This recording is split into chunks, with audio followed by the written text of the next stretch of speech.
What's up, guys? Welcome back. Today, I want to talk about the constant velocity lab that you guys are going to do Wednesday and Thursday or Friday, depending on which class you're in. So, anyways, when we get to the lab part of it, it's pretty simple to get the data. The challenging part is for you to understand the setup. Um, so, I'm going to need you to get some things from around your house. If you have a marble, that works really well for this. Um, Another ball that's smooth and small is ideal. So if you've got something like I had a mini basketball, I'll show you in one of the pictures, that works okay. I tried to set it up around my house to see what kind of stuff you guys could use.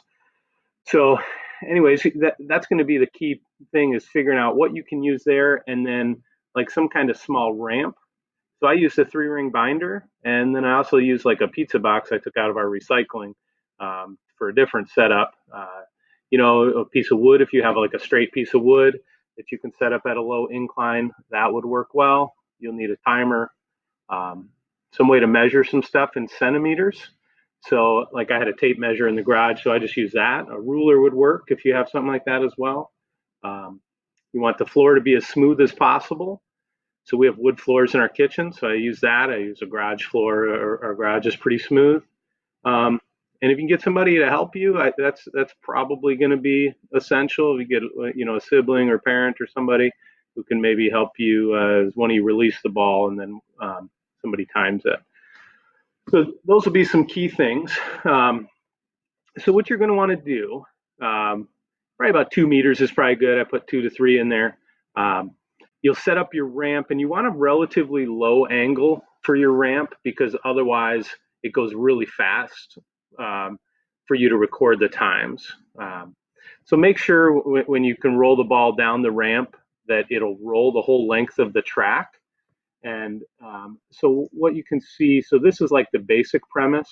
I've got a little ramp, and then here's the ball's going to travel along here.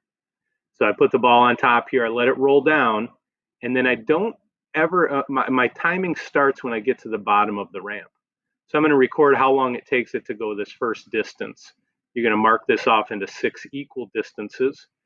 Probably about 30 centimeters is probably good for each distance. So how long does it take to get here? And you'll do that 3 times. And then you'll mark how long does it take to get here. Roll it down, time it for this length of the track. And then how long does it take to get here? Time it for this length of the track. How long to get here? Time it for this length of the track. Doing 3 trials each. So that'll be important for you, and then you do it for all 6 distances. So like here's a picture of what I'd set up in my kitchen. So here's a 3-ring binder.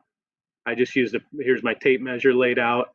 I put a pencil or pen every 30 centimeters.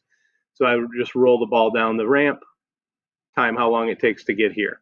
Do that 3 times. Roll it down, time how long it takes to get here. 3 times, etc. So that made it pretty simple for me to do in my kitchen. The ball doesn't roll perfectly straight, but I think it's good enough for what we want to have done and be able to get our point across. And then let's go back here. So one key thing that kids louse up with their data when we do this at school is they time it while it's on the ramp. And the ramp is not part of the track. So you only want to time it when it's on the floor. So you'll release it, and you got to be careful to release it from the same spot every time, because that will definitely affect your data.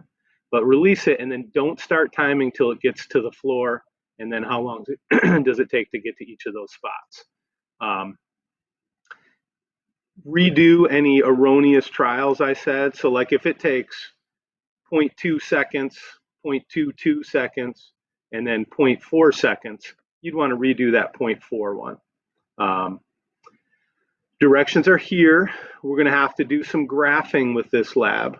So that's going to be a key thing. I've got directions here for how to make a graph in Google Sheets, and then put it into here and do all kinds of stuff that I'll need you to do. So you're going to want to watch this video too. But we're going to get our data on Wednesday and Thursday and figure out how to make our graphs. I'll be available for help. And then there are some lab questions at the end here. So make sure you get in touch with me if you need help. And don't forget to like and